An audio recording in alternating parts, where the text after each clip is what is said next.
12, 2023 na kung saan sa ngayon ay patuloy pa din po ang pagdaloy ng northeasterly surface wind flow dito po sa northern part ng Northern Luzon at may bagong LPA na nabuo kaninang madaling araw dyan po sa may West Philippine Sea, pero palayo na po yan at palabas na rin sa ating area of responsibility.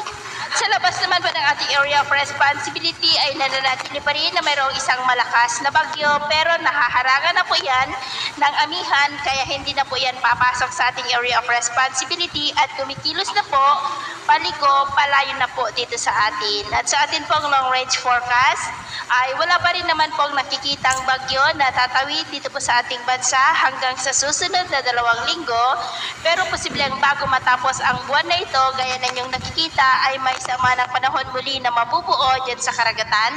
at ang development po nito ang ating babantayan kung matutuloy po iyan o hindi. At sa lagay po ng ating panahon ngayon, mayroon pong trough na umaabot dyan sa may Mindanao na nagdudulot ng maulap na kalangitan na may mga pulong-pulong pag-ulan sa may Davao Region, Caraga, Northern Mindanao, Dipolog, Misamis Occidental, maging po sa ilang bahagi ng Cotabato at maulap na kalangitan rin na may mga pulong-pulong pag-ulan sa ilan pang bahagi ng Samar Provinces, Leyte, Bohol, Cebu, Negros, Panay Island, maging po dyan sa may Bicol Region, Mimaropa, Calabarzon, Central Luzon, ilang bahagi po ng Ilocos Region, Cordillera at Cagayan Valley na posible po na magtuloy-tuloy ang mga isolated rains na yan sa ilang mga lugar hanggang mamayang gabi po, kaya mag-ingat tayo dahil posible pa rin ang mga banta po ng mga pagbaha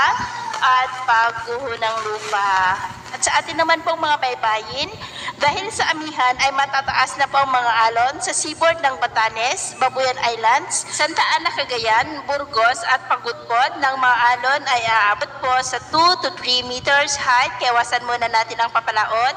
lalo na po dyan sa mga may kulay pula para mas makaiwas sa mga sakunang